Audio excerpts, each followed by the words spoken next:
PIR, 주택구입 부담지수, 정부 예산 증가율 등 각종 지표를 통해 부동산 가격의 적정가 산출하기. 수많은 사람들이 적정 집값이 얼마인지에 대해 관심이 많다. 한국인 가구에서 집값이 자산에서 차지하는 비중이 상당하기 때문이다. 전문가들은 주택가격을 측정하는 주요 지표로 PIR, 가구소득 대비 주택가격 비율을 활용한다. 한 가구의 연소득을 모아 집을 마련하는 데 걸리는 기간으로 국내에서는 중간소득 가구가 중위가격 주택을 마련하는 데 걸리는 시간을 의미한다. PIR이 10이면 중위소득 가구가 번 돈을 10년간 한 푼도 쓰지 않고 모아야 중위주택을 산다는 의미이다. PIR을 일률적으로 적용할 수는 없다.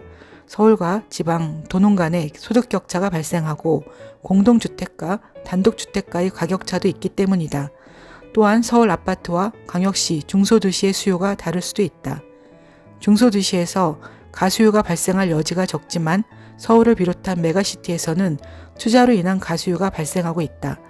이는 런던, 뉴욕, 베이징 등 세계 주요 도시에서 공통적으로 벌어진 현상이다. 최근 10여 년간 서울 아파트 PIR이 가장 낮았던 때는 2013년으로 8.9였다. PIR이 2012년은 9.5였고 2014년은 9.2였다. 시삽이 2012년 말부터 2013년과 2014년 당시 무주택자는 꼭 집을 사라고 권한 이유가 수치로 증명해주고 있다. 서울 아파트 PIR은 2021년 3월에 18을 돌파해 역대 최고치를 기록했고 지난해 말 기준으로 20을 넘었을 것으로 추산한다. 이는 부동산 가격 폭등으로 금융위기가 터진 2008년의 12.1을 가뿐히 넘는 수치이다. 서울 아파트는 2018년과 2019년 각각 14.2와 14.5를 기록, 이미 상당한 거품 단계에 돌입했다. 서울 아파트의 급등에는 지방 부동산 투자자의 원정 투자도 한몫했다. 서울 아파트가 폭등하기 시작한 2016년부터 한동안 창원, 부산, 광주, 울산, 대전 등의 지방이 약세를 면치 못했다. 금융위기 이후 상대적으로 싸 지방에 몰렸던 투자자들이 금리 인하와 규제 완화로 서울 부동산이 급등할 기미를 보이자 장기적 투자처로 보고 지방 부동산을 정리하고 상경 투자에 뛰어든 것이다. 지방 부동산 급락에 놀란 정부는 수도권을 규제하고 지방에 규제 완화를 해줘 지방의 하락을 막았다. PIR 말고 매수자나 투자자가 주로 고려하는 것이 주택구입 부담지수이다. 주택구입 부담지수는 중위소득 가구가 표준 대출을 받아 중간 가격의 주택을 구입하는 경우 대출 상환 부담을 나타내는 지수다. 쉽게 말해 소득 대비 대출을 받아 집 사는 능력을 나타낸 지수로 수치가 높을수록 상환이 부담되고 낮을수록 부담이 적다는 의미이다. 서울의 주택구입 부담지수는 2021년 201을 기록, 2008년의 165를 가볍게 뛰어넘었다. 2004년 이후 서울 주택구입 부담지수가 100 이하였던 것은 2012년 가을부터 2016년 가을까지 4년 동안이었다. 2010년대는 인구가 자연 증가하고 생산 인구도 최대에 도달했던 구간대로 한국 사회 마지막 극성기일 가능성이 높다. 무주택자는 언론이 말하는 하우스푸어에 취하지 말고 2010년대 중반에는 집을 마련했어야 했다. 주택구입 부담지수도 PIR처럼 지역 간 소득 격차를 설명해 주지 못하는 측면이 있다. 또한 대출을 통해 구입하기 때문에 금리차에 따른 부담이나 개인 간 신용차를 설명해 주지 못하는 단점이 있다. 실제로 코로나가 폭등하기 전까지만 해도 대전은 2011년 65, 부산은 2017년 70, 대구는 2015년 75, 충북은 2011년 45 정도가 주택구입 부담지수 최고치였다. 일부에서는 국민 총생산 대비 주택이나 아파트 시가총액을 산출해 적정 가격 혹은 거품의 정도로 판단하기도 한다. 하지만 모든 주택과 아파트가 동시에 한꺼번에 거래되는 것은 아니라서 정확한 추정이 불가능하다. 시삽은 PIR이나 주택구입 부담지수, 국민 총생산보다 부동산 가격의 적정가를 판단하는 데 정부 예산을 더 중요한 지표로 본다. 정부 예산은 국방, 외교, 교육은 물론 기술개발, 기업활동 간접 지원 등 민관 전 영역에 걸쳐 쓰이는 살림 자금이다. 정부 예산이 한국 경제 상황을 설명하는 기본 중에 기본으로 물가, 경제 상승률 등을 가장 정확하게 반영하고 있다고 보는 편이다. 집이 거주하는 사회재이자 자산 확보의 한 수단임을 감안하면 이보다 나은 척도는 없다고 보는 편이다. 2022년 올해 정부 예산이 607조 원이다. 문재인 정부가 출범한 2017년 정부 예산은 대략 400조 원이었다. 5년 동안 액수로 200조 원 넘게 늘었고 수치로는 50%나 증가해 그동안 한국 경제가 튼실하게 잘 성장했다고 할 수도 있고 포퓰리즘 정책을 썼다고 볼 수 있는 대목이다. 서울 미 수도권 아파트가 미분양 위험에서 벗어나 분양이 잘 되기 시작한 시기가 2016년, 2017년 무렵이다. 2013년에서 2015년만 해도 미사, 위례, 원흥, 삼성 등 서울 및 수도권은 미분양 천지였다.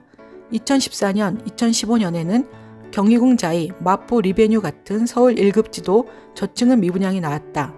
이 무렵 부산, 창원, 광주 등 지방 아파트가 순풍에 돛단 듯 완판된 것과는 딴판이었다. 저성장 시대로 접어들자 제한된 유동성으로 투자자들이 상대적으로 싼 지방 부동산에 몰린 탓이다. 따라서 분양 완판에 성공한 2016년, 2017년 가격을 거품이 거의 끼지 않은 가격으로 보는 게 타당할 것이다. 미분양 날지도 모르는데 조합이나 시행사가 분양가에 거품을 씌울 수는 없는 것이다. 2016년 봄 성공리에 완판된 개포 블레스티지도 평당 3,700만 원의 분양가를 책정해 놓고 언론에 기사를 띄워 여론을 살폈다. 가격 상승기 때는 고분양 책정으로 당국의 미움을 받지 않으려는 속셈이고 정책이 하락기 때는 분양가가 적정한지 살피기 위한 것이다. 이 당시에는 후자의 성격이 강했다. 2016년까지만 해도 서울 주요 지역은 완판됐지만 평당 1,300만 원 선인 고양 향동지구는 일부 미분양이 났었고 위례 신도시 자녀분도 평당 1,600만 원대 후반임에도 일부 미분양이 나기도 했다. 이보다 앞선 2013년에 분양한 미사, 원흥 이런 곳은 평당 1,000만 원 선에도 미분양이 나기도 했다. 그렇다면 2022년 서울 미 수도권 아파트 적정가는 2017년 가격에 정부 예산 증가율인 50% 정도를 더한 가격을 적정가로 보는 게 맞다. 만약 2024년이나 2025년 분양한다면 해당 연도의 예산액을 살펴 이를 반영하면 될 것이다. 최근 사전 청약을 받은 파주 운정지구는 30평 기준으로 평당 1,400만 원 선인 4억 5천대나 5억 내에 예상 분양가를 책정했다. 2016년과 2017년 파주 운정지구는 GTX 유치를 앞세워 건설사들이 대거 분양에 나섰는데 미분양이 났으며 당시 분양가는 30평대 기준으로 3억 3천 내외로 평당 1,000만 원대였다. 지금 4억대 중후반이면 평당 1,500만 원 내외인 셈이다. 파주는 서울 중심부에서 멀고 집가도 싸며 인근에 지을 곳도 많다. 외곽이라 상승률이 정부 예산 증가율 50%에 미치지 못할 수 있지만 절대 가격이 낮으니 50% 상승을 소비자가 받아들일 수 있을 것이다. 고양 창릉이나 부천 대장, 광명, 남양주 왕숙 등 앞으로 분양이 예정된 3개 신도시 모두 이런 식으로 비교하면 적정가를 산출할 수 있을 것이다. 서울도 마찬가지이다. 2016년과 2017년에 공덕역, 신촌역 일대에 분양한 아파트가 30평 기준으로 보통 7억대에서 8억대 중반이었다.